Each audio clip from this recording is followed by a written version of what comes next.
All right, hello and welcome everybody. I am Erin Broberg with Sanford Underground Research Facility, and I'm your host tonight for Deep Talks. This event is sponsored by Crow Peak Brewing Company, RCS Construction, Northern Hills Federal Credit Union, and Chuck and Jolene Lichtenwalner.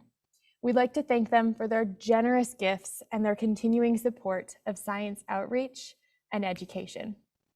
So tonight, Crow Peak Brewing Company is sponsoring our door prizes, and we have 3 awesome prizes from them tonight.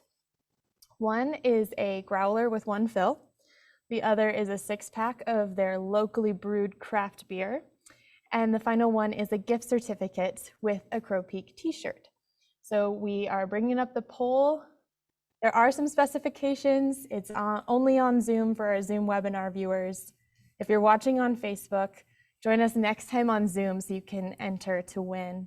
You also need to be 21 years of age or older, and you need to be able to pick up this door prize at Crow Peak Brewing Company in Spearfish, South Dakota. So if you're joining us via Zoom, please select the option to enter yourself. We'll randomly select a winner at the end of the event, and we'll contact our winners via email. So we've had that up for about 50 seconds now. We'll leave it up for just a few more. Enter yourself if you haven't. All right, we can close that poll.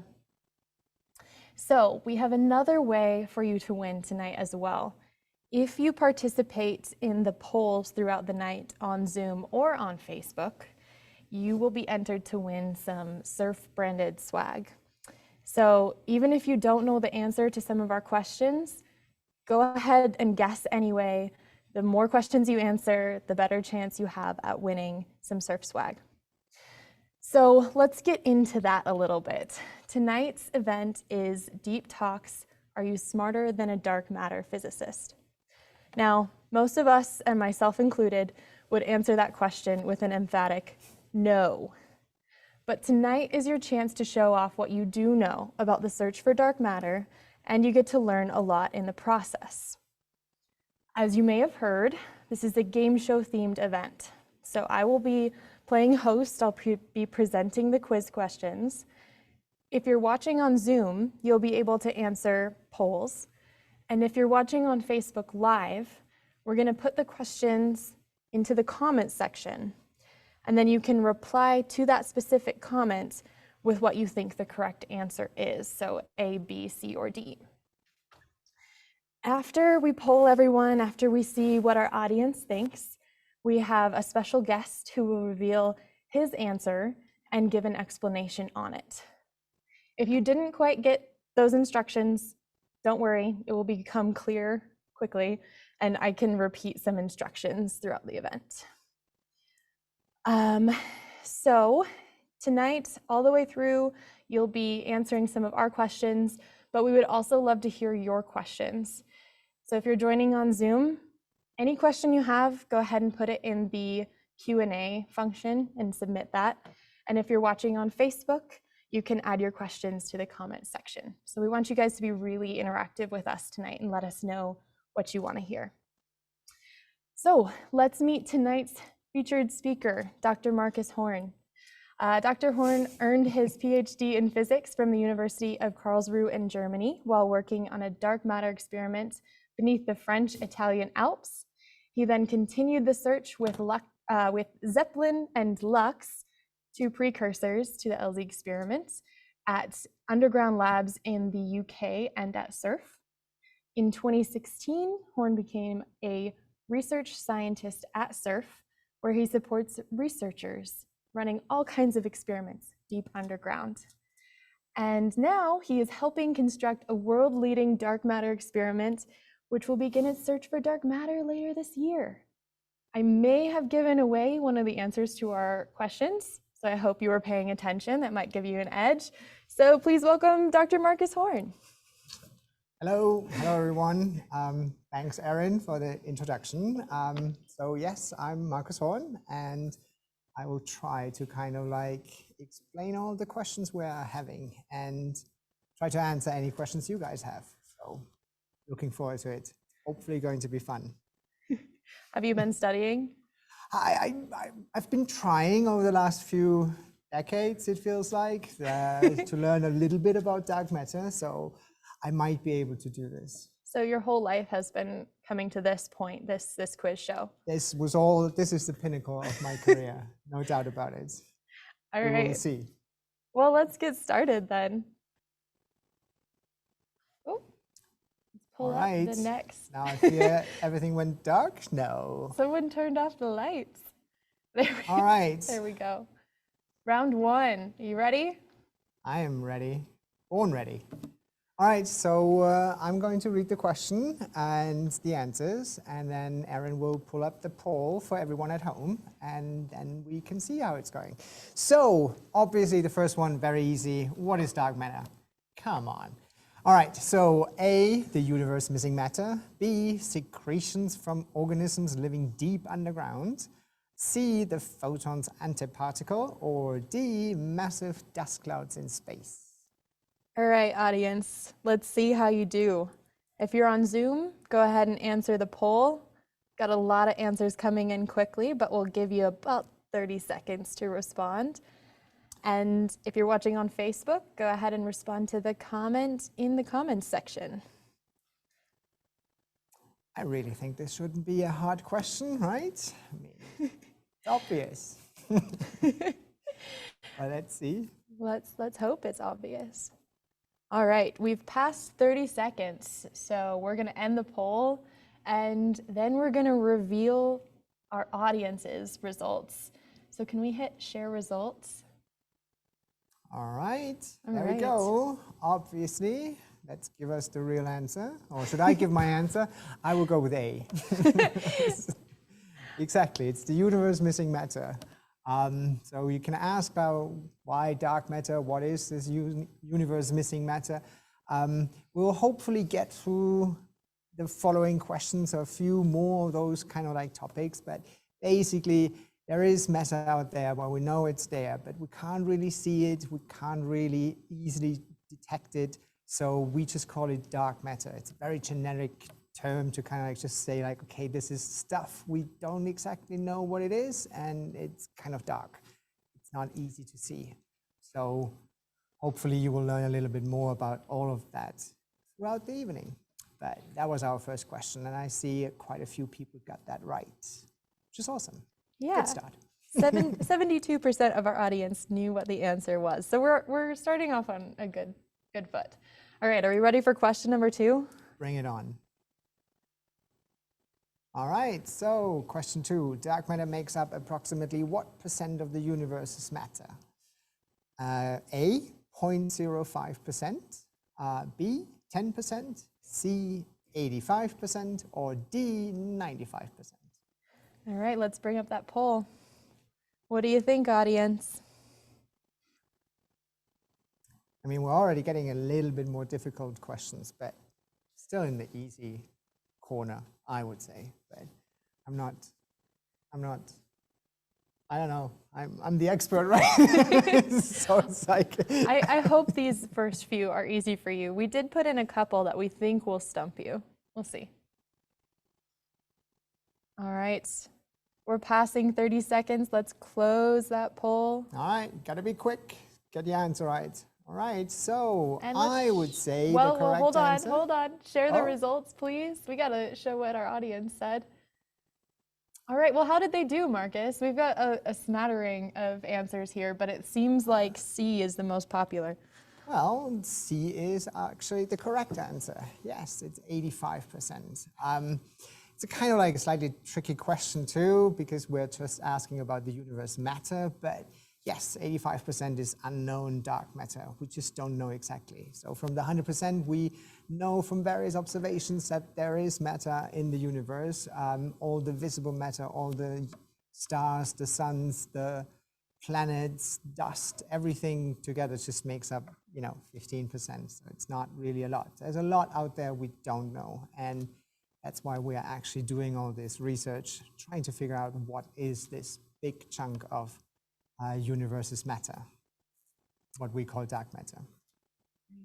Alrighty, let's go to question number 3. All right. Okay, there we go. Which of the following is not an evidence of hot dark matter? So we're asking for the one that's not, because there's obviously a lot of evidence. So A, the way galaxies rotate in space. B, the cosmic microwave background. C, the way light curves around galaxies. Or D, the expansion rate of the universe. Well, that's going to be an interesting one, don't you think, Erin? I think so. Honestly, if I hadn't helped design these questions, I think this one would be difficult for me because you hear a lot of these things thrown around in science circles. But we're asking for the one that's not an evidence for dark matter. That's So true. it's a tricky one the other way around. That's true. So we're asking for the wrong answer here. If you already answered, I think you can change your answer if you didn't catch that, which is the wrong answer. So we should give them a little bit more time to maybe change the answer. Yeah, we're looking for the wrong answer. So all the things that you think is actually a good one, an evidence for dark matter, pick the other one. Mm-hmm. We're not trying to trip our audience up, but we are keeping them on their toes. Okay, well, we're coming up on a minute now, and I don't see any more coming in, so let's go ahead and share those results. I think we've stumped some people. Yeah, it sure looks like. So the correct answer, meaning the actually wrong answer, is D, the expansion rate of the universe, because the other three are really strong evidence for dark matter. It's like, you know, if I start from the bottom up, the way light curves around galaxies, that's cosmic microwave, not microwave, that's the next answer. That's gravitational lensing. So it's like if you have large gravity, large centers of matter, and the gravity will bend light around it. And it's like that you can estimate how much matter there should be, accordingly how much the light bends from behind it. Very complicated thing, I know. But there you can say like, okay, the light we are seeing from that gravity is not enough, so there must be more dark matter. Cosmic microwave background, very complicated thing. It's like a imprint of the early universe when it first kind of like evolved, and you have then kind of like a background noise-ish, and to kind of like get to that point, you need to put a lot of dark matter in there to actually make structure, these structures kind of like work. Again, it's too complicated to explain, but I can try to explain a bit better the first one, the way galaxies rotate in space. And I think we kind of like put a graph in there. So yes. So if you look at a spiral galaxy, for example, our Milky Way, and that is basically over there. Whoops, I shouldn't. Over there, there is some kind of like picture of our, for example, our Milky Way, a spiral galaxy. So it rotates around the center. You all kind of like have seen these sort of astronomical pictures. But if you look at the speed of the various stars around the center of the galaxy, and if you go further away from the center, what you would expect is that they are going faster and faster, and then eventually, once they're out of the bulk of the galaxy, they should go slower and slower and slower. So the yellow curve kind of like showing the speed further away from the distance, you would expect them to go slower and slower and slower, because most of the matter, the visible matter that you see is in the center. But if you go really far out, there isn't any more matter added, so it should go slower.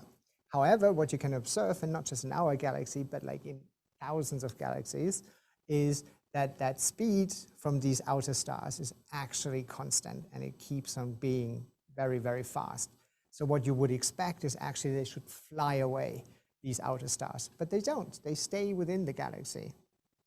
For that, the only solution to this problem is like you just put more matter in there that you just don't see. Hence, dark matter. It's not, it needs to be matter because we need to have the gravitational pull to keep these stars in check, but we don't see them because, you know, the visible matter that we have is just not enough. Hence dark matter. And from these kind of like calculations, you can estimate that it's not just, you know, 0.05% like in the previous question. No, it's actually 85% that you need. So there's a whole bunch more that you need. And of course, that's why we're very curious about it and want to know more about it. I hope that was a good explanation. Erin, what do you think? I think that was great, yes. And I think that leads in well to our second category, which is... I might have to drink a sip Yeah, of water. take a drink.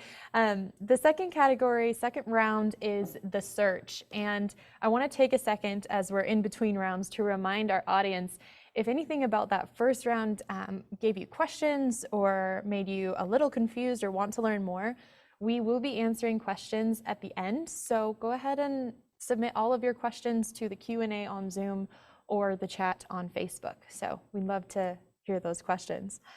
And with that, let's move into round two, the search. All right, I'm ready.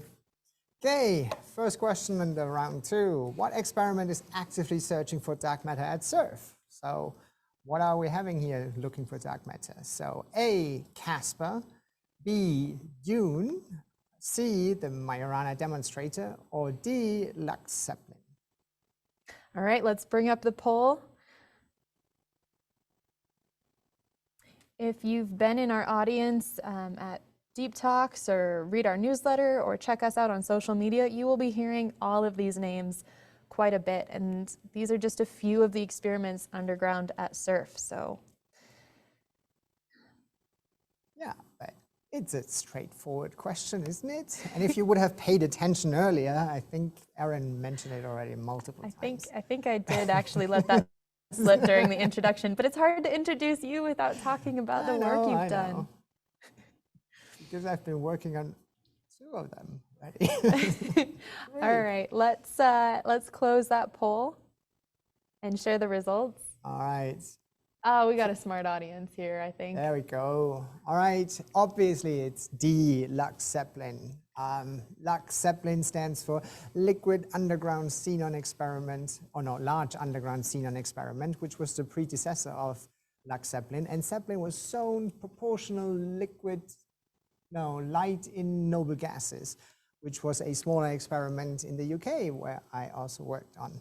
So I've been working on LUX, I've been working on Zeppelin, and now we're doing LUX-ZEPLIN, a larger version and a better version, which we are about to start soon. It's exciting. But yes, LUX-ZEPLIN, or we just call it LC. Talking about the other experiments, so Casper is a small accelerator experiment that we have here on site. So the top picture here shows that accelerator. Then Dune, you've probably heard of it a lot. That's the deep underground neutrino experiment. That's the experiment where we are going to shoot particles, neutrinos, from Fermilab through the crust of the Earth to large experimental detectors, to large detectors over here. But we're actively currently excavating these caverns where these detectors are going to go. So a lot of activity here, but it's still all in the future. Hopefully not that far out, but I mean, the excavation is ongoing, no doubt. Then the Majorana demonstrator, an experiment which is just next door to LC, but it's looking for neutrino double beta decay, slightly different thing. It's more to do with neutrinos than with dark matter. And then here you see one of the detectors, actually but anyways, and then here in the bottom corner, you have the LC experiment. So it's large, significantly larger than our previous one. Before we had something like 300 kilograms of xenon.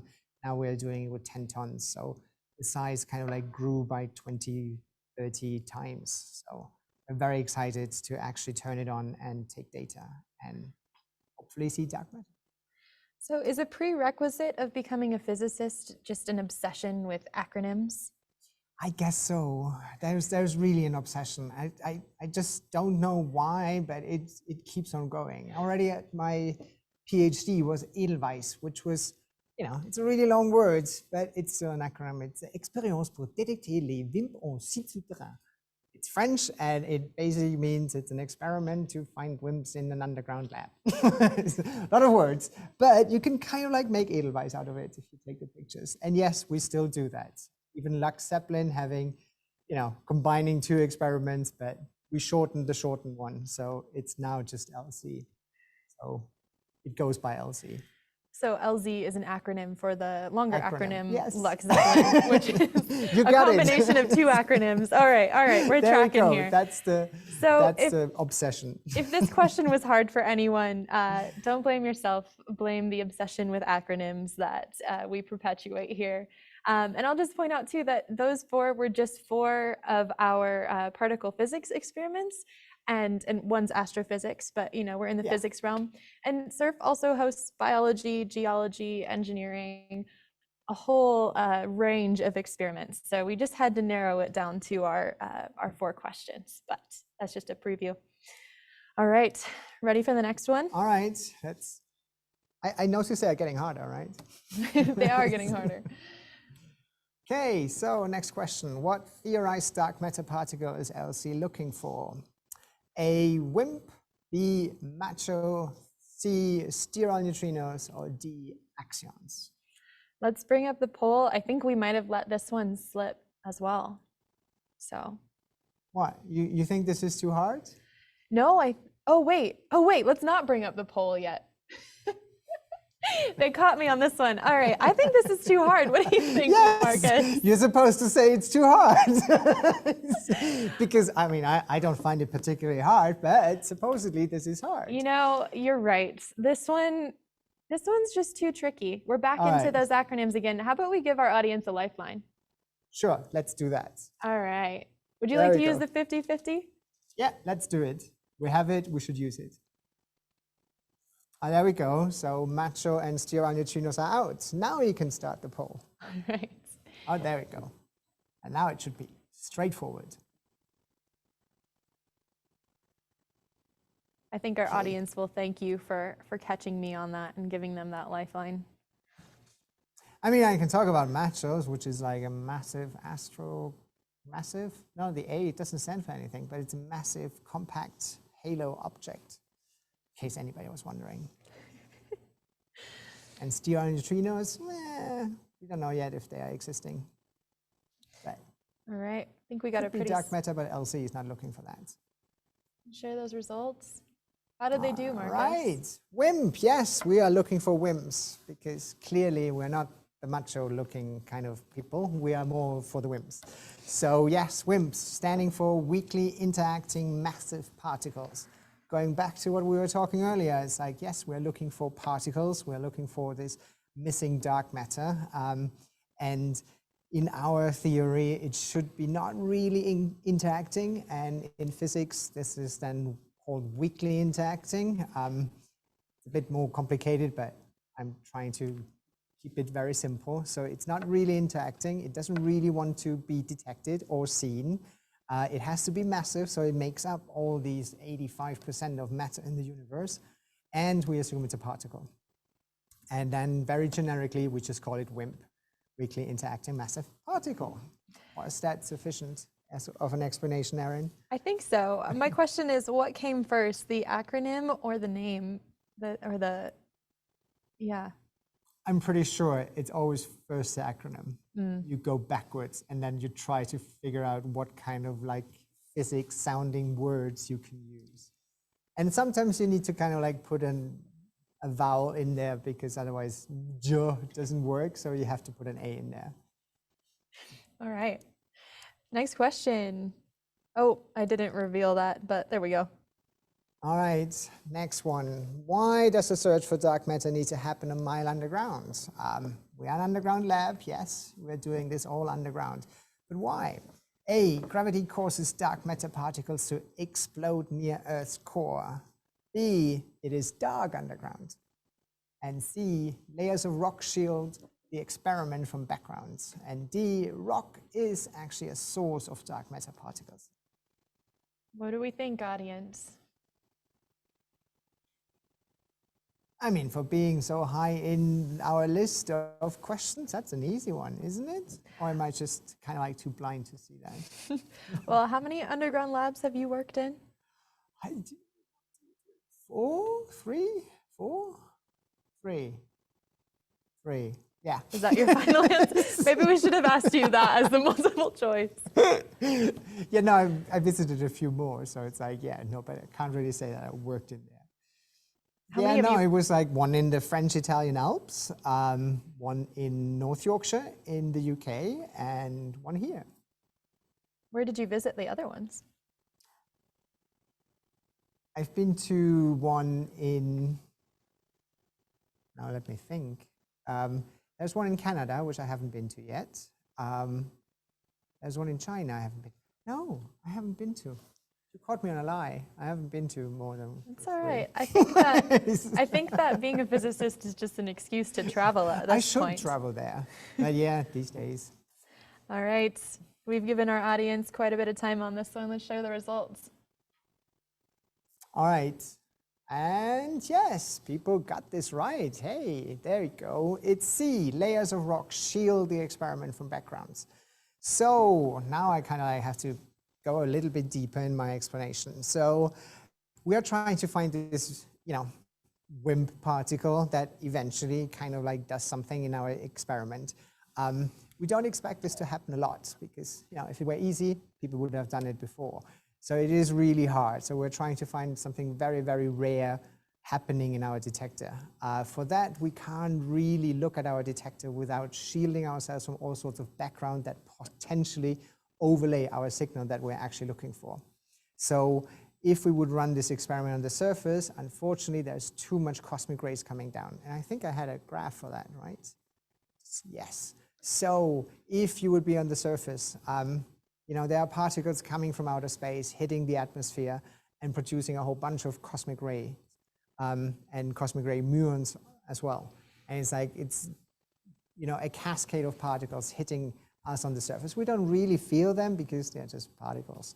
But if you have sensitive experiments, you can actually detect them. So we go deep underground, and in our case, we go, here you see the two little head frames from our lab in Leeds. We go 4,850 feet underground. So now suddenly you have a whole 4,850 feet layer of rock on top of you where these particles kind of like all get stuck. So they don't make it all the way to our detector. Dark matter, luckily, doesn't really care about this. Dark matter goes through galaxies without doing anything. So we have a good chance that the rock doesn't really bother the dark matter particles, but every other kind of background can be reduced dramatically. And here it says like 1/5 million or something like that. So we have then a very, very quiet space underground to do our very rare event search. And so does that apply to the other experiments we were talking about just a minute ago? Yeah, basically it applies to all experiments, all physics experiments we're doing here. It's always kind of like, they're all trying to find something very, very rare where you want to be very quiet, and quiet meaning in terms of like cosmic ray particles hitting you or not. So Majorana is trying to find this very rare event. They need to have as little background as possible. Casper is looking for very rare interactions. They need to kind of like also have a very low background to be able to have enough data collection to be, to produce statistic good enough to actually kind of like produce a result. And Dune, same idea. You could put these detectors on the surface, but you would be overshadowed by cosmic rays, and then your efficiency of your detectors are just not as great. So you want to go as deep as possible with these kind of experiments. Terrific. All right. We're at round 3 already. All This right. says expert level. Do you think you'll make it through? Well, I'm feeling all fired up. Good, good. You made it through so far. I'll just also remind people, keep sending in your questions. We've got a few. If you are thinking about something Markus said just a second ago, ask your question about it now because it's about to get even more difficult. So write that down while you're thinking of it because you might have new questions after this section.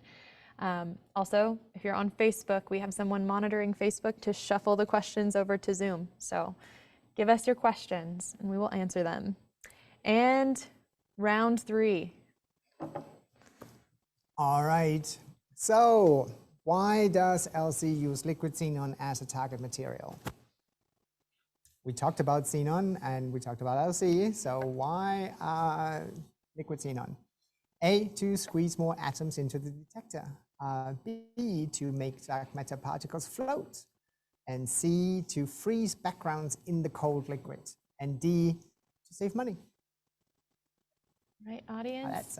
That's not an easy one, but we're supposed to be getting harder questions, right? What year of your undergrad did you learn this question?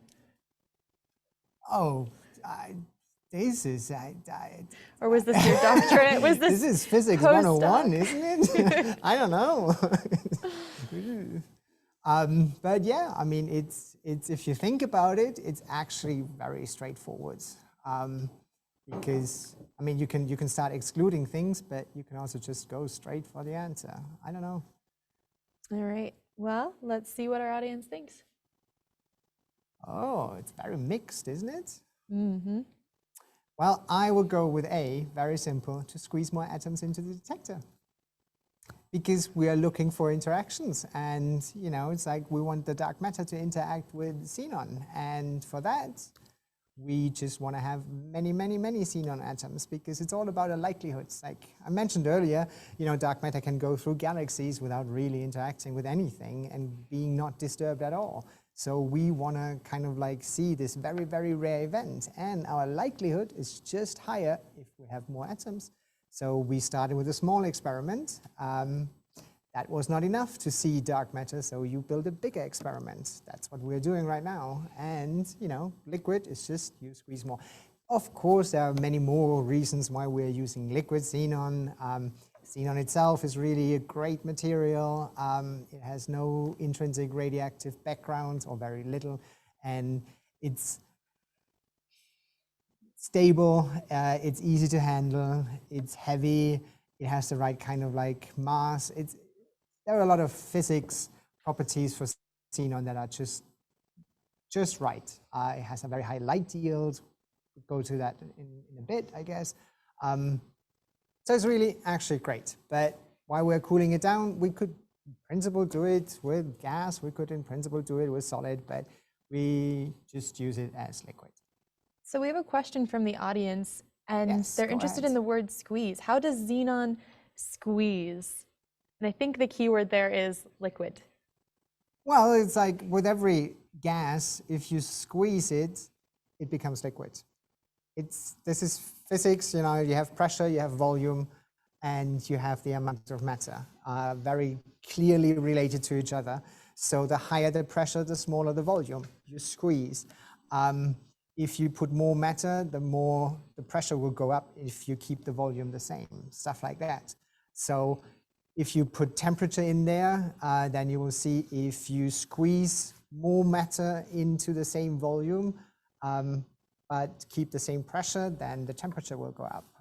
Or in the other way around, your temperature goes down. So if you cool something, if you cool your gas down in a volume, you kind of like liquefy it. That's a long way around to kind of like just explain that. If you boil gas, it becomes, or if you boil water, it becomes steam. Well, I have a follow-up question just because I know it's an interesting answer. How cold do you have to get xenon before it turns from a gas to a liquid? Cold, but cold enough. Xenon becomes liquid at around minus 150 Fahrenheit. So kind of cold, but in, you know, our physics experiment world, it's kind of easy to handle because you can get liquid nitrogen, which is minus 196 Celsius. That's, oh, how much is that in Fahrenheit? It's significantly colder, and that makes the whole kind of like process to cool xenon rather easy. It's not that hard to cool xenon gas into.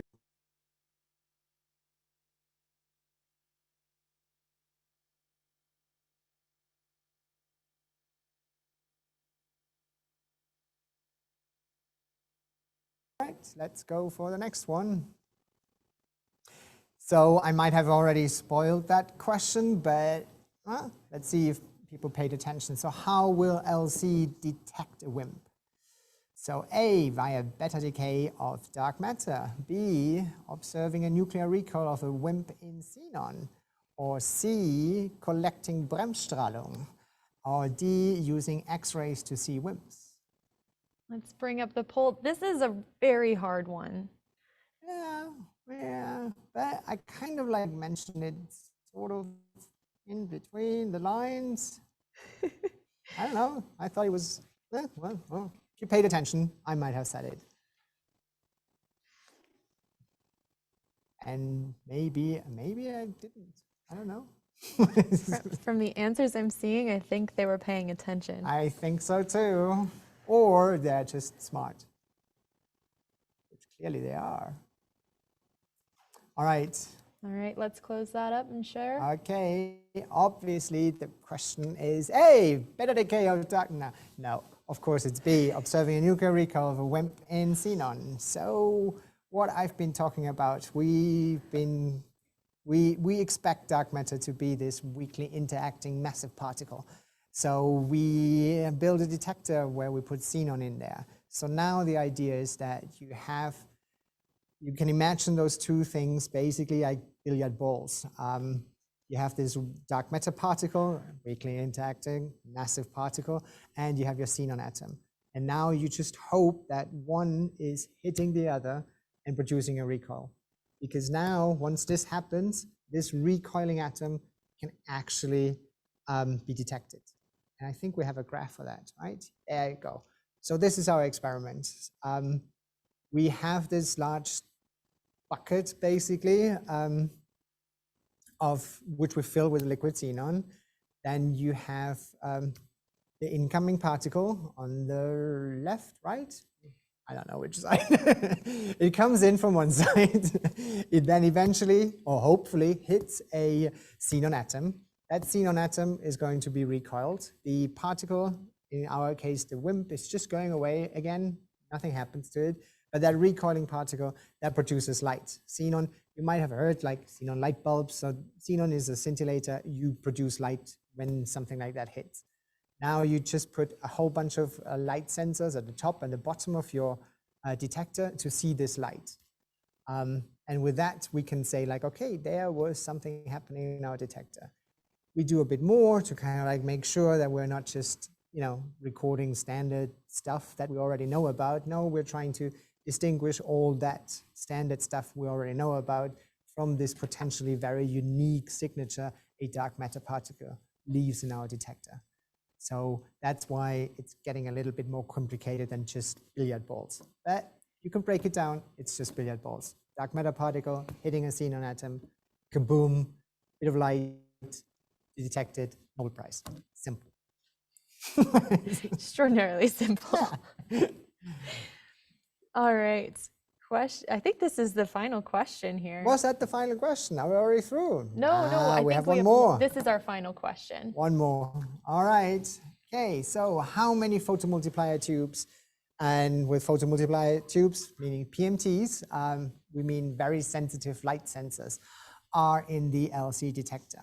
A, 1, B, 34, C, 745, or D, 1222. That's a difficult one. I think we need to help our audience with this, actually. If I think about it, I know exactly the right person. I wonder if he's joining us. Well, before we... Because, he never misses a single one of these. Never has missed a deep talk. Never missed one. So if you've already put in your answer, you can hold on a second while we use our final lifeline. We have another joker. So we have hopefully Nicolas. Nicolas is now a postdoc at Imperial College. It might be a bit late for him in the middle of the night in the UK, but he was on site here in South Dakota while LC was building the top and bottom arrays, and he was working a lot on PMTs and PMT cables, and he should definitely be able to answer that question. Nicholas, are you there? Hello, can you hear me? Hello. Good evening. Good morning. I don't know. Good evening from the UK. Marcus, it's so nice to see you on a game show. I know. It's great, isn't it? We should do this all the time. But you heard the question. Right. Well, remind me the options again. All right, so how many photomultiplier tubes, very sensitive light sensors, are in the LC detector? A, 1, B, 34, C, 745, or D, 1222? All right. So let's rule out one. There's definitely more than one very sensitive camera in our detector. Now, Exactly. beyond that, let's be methodical. I remember while assembling, there were at least 494 tubes in the main detector, right? Now, there's an additional 250 that are used to help rule out background events as kind of active veto. So let's see, 494 plus 250-ish. I'd go with C if I were you. All right, I would say so too. Let's go with C. But hey, where are we now? So we're going to allow our audience to change their answer if they want quickly, to. change it. He said C. Oh, maybe we've closed it. Let's show the results and see if they listened to Nicholas. There we go. Yes, C. And as he pointed out, we have many photomultiplier tubes, these light sensors. We not just have them inside our detector to look at the main xenon, like that's the top and bottom array he was talking about, each roughly 250. Now we also have like a skin detector, so it's another detector around our detector, still inside our detector. It's very complicated. Who's kind of like looking at interactions very close to the wall that potentially could mimic a signal looking like dark matter, but not really being dark matter. So we are trying to not being fooled by our limit of our experiment. So we put these skin detectors in there. Also at the top and the bottom, no, especially at the bottom, you have the dome where you put also some photomultipliers in there. Then on top of everything, we build another whole new experiment, kind of like another experiment, all around it. A veto, the liquid scintillator veto going all around our vessel with the xenon in there. And there we are trying to see particles coming from the outside. You know, the cosmic rays I was talking about, or radioactivity coming from the rock. We want to see that kind of like going in there to make sure that we can exclude any kind of like stuff we already know, the background, and be more sensitive. So we have inside the water tank more photomultipliers. And if you do the math, and Nicolas just did this perfectly, you come up with 745. And we all hope that we have not missed a tube somewhere. All right, thanks a lot, Nicolas. I hope you enjoyed our little quiz show, and thanks for helping us. And you can go back to sleep now. Oh, shoot, we had these pictures to help you out. Oh, yeah, here are the pictures. Sorry, yes, here, the top and bottom array on the top. And then over there in the corner, you see the acrylic tanks where you have the liquid scintillator going around our main experiment with the xenon inside. And then you have down there the pictures of these large 8-inch tubes for the outer detector to look at this liquid scintillator. Where you could see a similar signal, you know, also a light signal from particles coming from the outside that get caught in there, not dark matter. Dark matter shouldn't do that. All right, and with that, I think, whew, You made it. End of it. Yes, we made it. Now you can all kind of like figure out how good you were on all those questions. Well, Marcus, you are officially as smart as a dark matter physicist. So did I pass? Congratulations. I think you passed. Can I call myself a dark matter physicist? You can keep the degree. We'll allow it. Good. Everybody else, let us know how you did, either in the comments here or the comments on Facebook. We'd love to know if we do one of these again, if we need to go a bit easier on people or if we need to make it a bit harder. Let us know how many questions you got. Are you ready for another round, Marcus? This is just Q&A now comes for the you. really tricky one, right? The unprepared one. I mean, not that I've seen these questions beforehand. No, they were all a surprise to me. Well, this time you don't get to see what the audience thinks first. So you have no crutch. You're just all on your own.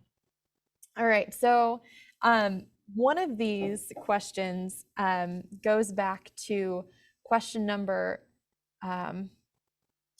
one of our previous ones, which I'm just going to shift back through these slides and find that. But before we do that one, we have a question that says, you briefly mentioned that axions are another type of dark matter than WIMPs. How many types or different theories are there? It's a good question. You should ask a theoretical physicist because they typically just open a drawer and come up with a new theory. There are many, many theories.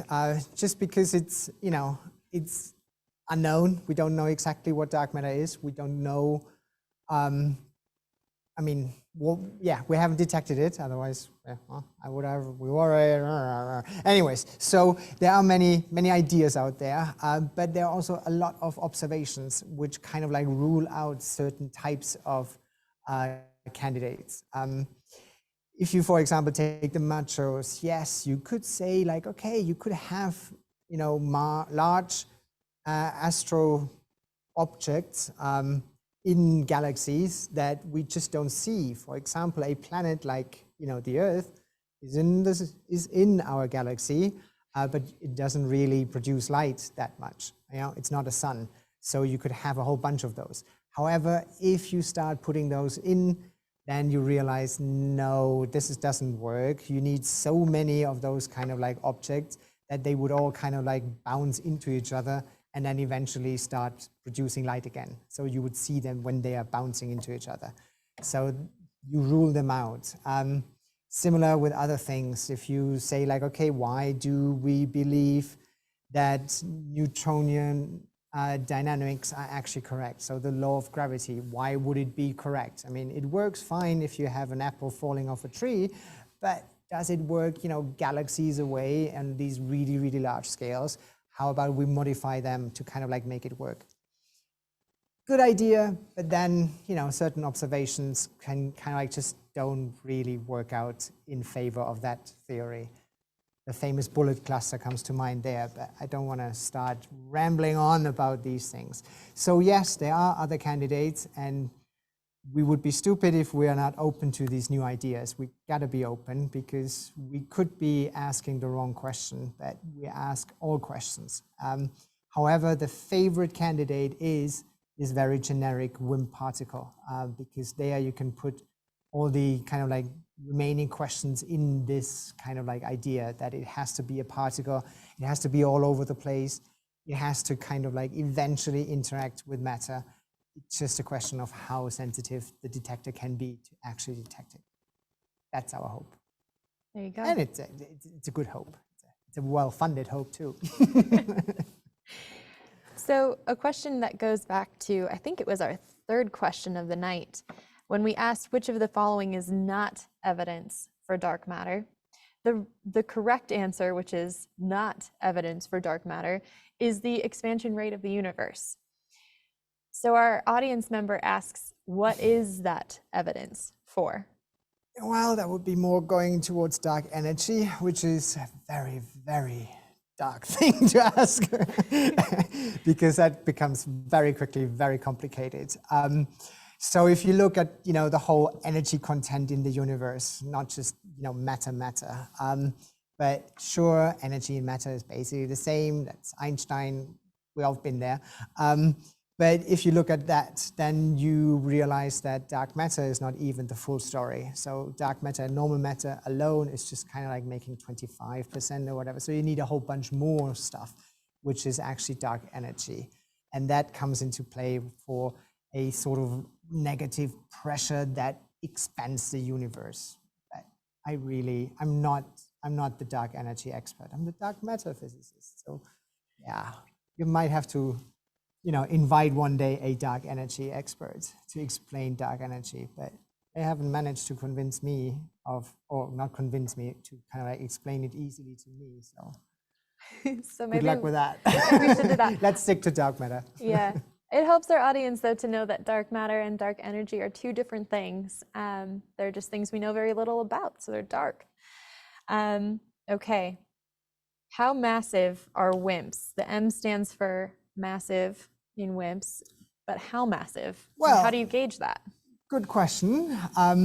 First, we don't really know because we haven't detected it yet, but we have a good idea of the range where it should could be, because if you kind of like put that into your modeling of, for example, the spiral galaxies, like how much matter do you need to have, how heavy should these particles be, and how dense should they be in our, for example, our galaxy, that you kind of like make these, you know, the curve I showed earlier, how you can actually make this flat all the way out. So you can sort of estimate where the range would be, and then it would be like 50 times to 100 times to 1,000 times heavier as a proton. So that's our good estimate that it should be, because if it is in that range, it fits a few kind of like models and answers a lot of questions. So that would be very nice. But you know, nature doesn't have to be nice to us. It could be very heavy. It could also be significantly lighter. So it could be 50 times. It could be 1,000 times heavier than a neutron or proton, or it could be, you know, just about the size of a proton. We don't know. Our experiment is aimed to kind of like go for this 50 to 100 range of the mass of a proton. And that's where the xenon comes very neatly into it, because a xenon atom is just about that heavy. So we hope that the xenon atom and the dark matter particle are basically the same size and the same weight. And then the recoil we are looking for is actually optimal, because, you know, you're not shooting a small marble on a bowling ball or vice versa. You are kind of like using billiard balls, same size. Awesome. So you talked a bit about why we go underground, which is to get rid of all of the cosmic rays from the surface. And then you talked a little bit about how PMTs could pick up something other than dark matter, but you work really hard to vet that and make sure that it was actually dark matter. So this question asks, what types of false signals is LZ most worried about? What things might trick you into seeing something you didn't actually see, and how do you defend against that? Well, first we're looking for, you know, this nuclear recoil. And a dark matter particle is not the only one who can kind of like do a nuclear recoil on a xenon atom. A neutron can do exactly the same. And a neutron can also kind of like go all the way through our detector and then eventually hit a xenon atom. So we are trying to shield ourselves from these neutrons and trying to not introduce any kind of material into our detector that is producing neutrons via beta decay or something like that. So you're trying to kind of like build your experiment as clean as possible, and clean meaning in our case, you're trying to avoid any kind of radioactive background that potentially could mimic a signal. Then, you know, we have also gammas who could sort of like interact like that. Not that likely, but still, you're trying to kind of like remove those by putting shielding around it. The rock to start with, the water tank, and then going closer, you put the liquid scintillator in there to kind of like be able to see something coming from the outside, not just neutrons, but also gamma radiation. Then another background would be, you know, from the walls. So if you do not reconstruct your perfect recoil that the dark matter particle could do, but you are kind of like seeing a signal more on the corner of your detector, and, you know, half of the signal is sort of lost, and then it might just look in the signature of that signal kind of like the dark matter particle we're looking for, and then it's like, oh, we found dark matter, but no, it was actually just a badly reconstructed event. So the corners are very tricky. That's why we're introducing the skin detector to kind of like, you know, improve our sensitivity to make the volume we actually know and understand very, very well a bit bigger. You know, coming back to more atoms, more likely to see something. And what else are we looking? What else are these signals? Yeah, I think that's a lot of background we are already tackling. There's probably more, but I think I will leave it by that. Yeah. If you are happy with this answer. I'm happy with it, yeah. So we got kind of a fun question. I'm not sure if it's tough or easy for you, but what science question would you ask if you met a being from another galaxy? Me? Oh, I mean, what science question? Well, I mean, the obvious one here would be it's like, yeah, have you found dark matter? Because it should be there too. And it should puzzle them too, because, you know, if they live in our universe, then it is the same question. It's not that far, even if it's far. You know, you can have different galaxies and stuff like that, and then give different planets and different, you know, now I'm getting very science nerdy, or science fiction nerdy. But, you know, ultimately, it's still the same universe, so the same rules should apply. Hence, they should also see dark matter or question that. And then maybe they have found it and totally understand it. Would be great. I would ask that. Yeah. We have a lot of questions and we're trying to get through them.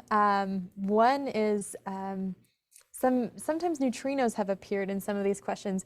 Will LZ be able to see neutrinos? Ha, there we go. I knew that I forgot another background. Yes, neutrinos are nowadays a background too.